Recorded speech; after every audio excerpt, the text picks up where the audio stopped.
આસામથી ગુમ થયેલ શખ્સને માનસિક આરોગ્ય કેન્દ્રમાં સારવાર બાદ તેના ઘરે પરત મોકલવામાં આવ્યો હતો।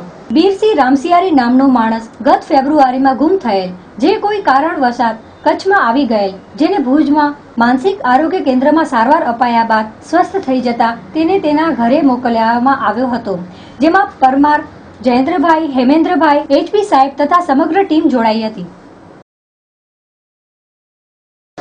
મારું નામ જણસારી હેમેન્દ્ર છે। હું લોકસેવા સાર્વજનિક ટ્રસ્ટના મંત્રી છું। ફેબ્રુઆરી મહિનામાં